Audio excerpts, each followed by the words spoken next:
আবুল মাল আব্দুল মুহিত 1934 সালের 25 জানুয়ারি সিলেট শহরের এক সম্ভ্রান্ত মুসলিম পরিবারে জন্মগ্রহণ করেন। তার পিতার নাম মোহাম্মদ আব্দুল হাফিজ অ্যাডভোকেট এবং মাতার নাম সৈয়দা সাহার বানু। পিতামাতার 11 মেধাবী সন্তানের মধ্যে আবুল মাল আব্দুল মুহিতের অবস্থান তৃতীয়। পিতামাতা আদর করে তাকে ডাকতেন শিশু। সারা জীবন তার মধ্যে একটি শিশুসুলভ আচরণ ও সরলতা প্রত্যক্ষ করেছেন দেশের মানুষ। আবুল মাল আব্দুল মুহিতের প্রাথমিক শিক্ষা জীবন শুরু হয় তার মাতা সৈয়দা সাহার বানুর কাছে। অতঃপর তিনি সিলেটের ঐতিহ্যবাহী দুর্গাকুমার পাঠশালা থেকে প্রাথমিক এবং 1949 সালে সিলেট সরকারি পাইলট উচ্চ বিদ্যালয় থেকে বিজ্ঞান শাখায় প্রথম বিভাগে ম্যাট্রিকুলেশন পরীক্ষায় উত্তীর্ণ হন। মুহিত 1951 সালে সিলেট এমসি কলেজ থেকে ঢাকা বিশ্ববিদ্যালয়ের অধীনে উচ্চ মাধ্যমিক পরীক্ষায় প্রথম বিভাগ ও প্রথম স্থান লাভ করেন। মুহিত 1951 সালে ঢাকা বিশ্ববিদ্যালয়ে ইংরেজি বিভাগে ভর্তি হন। 1954 সালে বিএ পরীক্ষায় প্রথম বিভাগে প্রথম স্থান অর্জন করেন। অতঃপর এমএ পরীক্ষায় 1955 সালে সফলতার সাথে উত্তীর্ণ হয়ে ডিগ্রি লাভ করেন। ঢাকা বিশ্ববিদ্যালয় জীবনে তিনি এসএম হল ছাত্র সংসদের সহসভাপতি নির্বাচিত হন। তিনি 52 মহান ভাষা আন্দোলনে সক্রিয় অংশগ্রহণ করেন। ছাত্র জীবনে মেধাবী ছাত্র হিসেবে বিভিন্ন সাংস্কৃতিক কর্মকাণ্ড তথা বক্তৃতা, বিতর্ক ও রচনা প্রতিযোগিতায় তিনি বিশেষ পারদর্শী ছিলেন। আবুল মাল আব্দুল মুহিত 1955 সালে পাকিস্তান সিভিল সার্ভিসের প্রতিযোগিতামূলক পরীক্ষায় উত্তীর্ণ হন। 1956 সালে লাহোরস্থ সিভিল সার্ভিস একাডেমি হতে প্রশিক্ষণ প্রাপ্ত হয়ে কর্মজীবনে প্রবেশ করেন। মহকুমা হাকিম এসডিও হিসেবে তার প্রথম কর্মস্থল ছিল মুলতান। পরবর্তীতে তিনি কেন্দ্রীয় ও প্রাদেশিক সরকারের বিভিন্ন গুরুত্বপূর্ণ পদে সফলতার সাথে দায়িত্ব পালন করেন। তিনি 1957 থেকে 1958 সালে ব্রিটেনের অক্সফোর্ড বিশ্ববিদ্যালয় থেকে অর্থনীতিতে ডিগ্রি অর্জন করেন। তাছাড়া 1964 সালে যুক্তরাষ্ট্রের হার্ভার্ড ইউনিভার্সিটি থেকে মাস্টার্স অব পাবলিক অ্যাডমিনিস্ট্রেশনে ডিগ্রি অর্জন করেন। 1960 থেকে 1961 সালে তিনি পাকিস্তান সিভিল সার্ভিসে কর্মরত থাকাকালীন 1966 সালে তিনি সরকার কর্তৃক তকমায়ে খেদমত খেতাবে ভূষিত হন। পাকিস্তান কেন্দ্রীয় সরকারের পরিকল্পনা কমিশন প্রধান ও ডেপুটি সেক্রেটারি থাকাকালীন সময়ে তিনি সাহসিকতার সাথে পূর্ব ও পশ্চিম পাকিস্তানের মধ্যকার বৈষম্য সম্পর্কে প্রতিবেদন প্রদান করেন। প্রতিবেদনটি পাকিস্তান জাতীয় কংগ্রেসে প্রদত্ত পূর্ব ও পশ্চিম বৈষম্য প্রসঙ্গে প্রথম প্রতিবেদন। 1969 সালে মুহিত যুক্তরাষ্ট্র পাকিস্তান দূতাবাসের ইকোনমিক কাউন্সিলের পদে যোগদান করেন। তখন গড়ে ওঠে 1969 সনের গণ অভ্যুত্থান। 1970-এর নির্বাচন ও পাকিস্তানিদের বৈরিতা মুহিতকে ব্যথিত করে তোলে। 1971 সালে স্বাধীনতা সংগ্রাম চলাকালীন তিনি পাকিস্তানের পক্ষ ত্যাগ করে মহান মুক্তিযুদ্ধের সংগঠক হিসেবে কাজ শুরু করেন।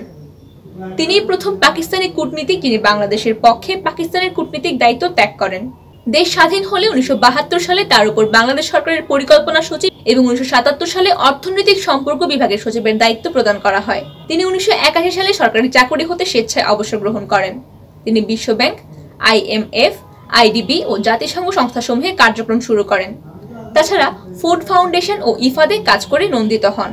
তিনি 1982 থেকে 1983 সালে সরকারের অর্থ ও পরিকল্পনা মন্ত্রী হিসেবে দায়িত্ব পালন করেন। 1984 থেকে 1985 সালে তিনি তৎকালীন সরকার থেকে অবসর গ্রহণ করে আমেরিকায় প্রিন্সটন ইউনিভার্সিটির ভিজিটিং ফেলো হিসেবে অধ্যাপনা করেন। পরবর্তীতে মুহিত নিজ এলাকা সিলেটকে আলোকিত সিলেটের রূপায়ণের স্বপ্ন নিয়ে দেশে প্রত্যাবর্তন করেন। আবুল মাল আব্দুল মুহিত জাতির জনক বঙ্গবন্ধু শেখ মুজিবুর রহমানের সোনার বাংলার স্বপ্ন ধারণ করে বাংলাদেশ আওয়ামী লীগের রাজনীতিতে যোগদান করেন। প্রত্যক্ষভাবে 2001 সালের নির্বাচনে সিলেট 1 আসন থেকে অংশগ্রহণ করেন। নির্বাচনে জয়ী না হলেও তিনি আলোকিত সিলেট গড়ার লক্ষ্যে নিরবিচ্ছিন্নভাবে সিলেট সহ বাংলাদেশের বিভিন্ন অঞ্চলের উন্নয়নে নিজেকে একজন নিরলস কর্মীতে রূপান্তরিত করেন। বিগত 2008 সালের নির্বাচনে তিনি সিলেট 1 সংসদীয় আসনের এমপি হিসেবে নির্বাচিত হন। তিনি 6 জানুয়ারি 2009 সালে প্রধানমন্ত্রী শেখ হাসিনার নেতৃত্বাধীন সরকারের অর্থমন্ত্রী হিসেবে শপথ গ্রহণ করেন। 2018 সালের ডিসেম্বরে নির্বাচনের পূর্ব পর্যন্ত তিনি অর্থমন্ত্রীর দায়িত্ব পালন করেন। অর্থমন্ত্রী হিসেবে তিনি সর্বাধিক সংখ্যক অর্থাৎ মোট 13টি বাজেট প্রণয়ন করেন। সিলেটের উন্নয়নে ব্যাপক অবদান রেখে গেছেন আবুল মাল আব্দুল মুহিত। আলোকিত সিলেট রূপায়ণের প্রক্রিয়ায় সিলেট শহরকে ডিজিটাল, আধুনিক, পর্যটন ও প্রবাস বান্ধব নগরী গড়ার জন্য অর্থায়ন সহ পরিশ্রম করে গেছেন। ঢাকা সিলেট সড়ক 4 লেন প্রকল্প গ্রহণ, শেরপুরে শ্রীহট্ট অর্থনৈতিক অঞ্চল স্থাপন, সিলেট ওসমানী আন্তর্জাতিক বিমানবন্দরকে সরাসরি আন্তর্জাতিক ফ্লাইট উপযোগীকরণ, সিলেট কেন্দ্রীয় জেল নতুন জায়গায় স্থানান্তর, সিলেট মেডিকেল ইউনিভার্সিটি প্রকল্প গ্রহণে তার বিশেষ অবদান রয়েছে। সিলেট শহরকে উন্নত নগরীতে রূপায়ণের জন্য তিনি দলমত নির্বিশেষে সংশ্লিষ্টদের সাথে কাজ করেছেন। আবুল মাল আব্দুল মুহিত জাতীয় ও আন্তর্জাতিক অনেক পুরস্কার পেয়েছেন। বাংলাদেশের মহান মুক্তিযুদ্ধে অবদানের স্বীকৃতি স্বরূপ সরকার তাকে দেশের সর্বোচ্চ সম্মাননা স্বাধীনতা পুরস্কার প্রদান করেছে। মুহিতের পিতা অ্যাডভোকেট আব্দুল হাফিজ সিলেট জেলা মুসলিম লীগের সাধারণ সম্পাদক ছিলেন এবং সিলেটকে গণভোটে পাকিস্তানভূত করার আন্দোলনে নেতৃত্ব দিয়েছিলেন। তার দাদা ডেপুটি ম্যাজিস্ট্রেট হিসেবে আসাম অঞ্চলে কর্মরত ছিলেন। মুহিতের মাতা সৈয়দা সাহারা বানু শিক্ষানুরাগী সমাজকর্মী ছিলেন। মুহিতের সবচেয়ে বড় ভাই প্রয়াত এ মুশি রাজশাহী বিশ্ববিদ্যালয়ের ভাইস চ্যান্সেলর ছিলেন। তার ছোট ভাই একে আব্দুল মুবিন সাবেক সচিব ও জালালাবাদ অ্যাসোসিয়েশন বাংলাদেশের সভাপতি।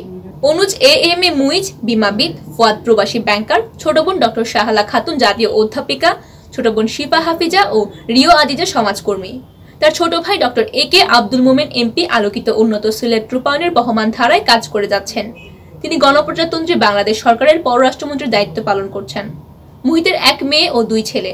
বড় মেয়ে সামিয়া মুহিত আন্তর্জাতিক ব্যাংকার, বড় ছেলে শাহেদ মুহিত স্থপতি এবং ছোট ছেলে বিদেশি শিক্ষকতায় নিয়োজিত।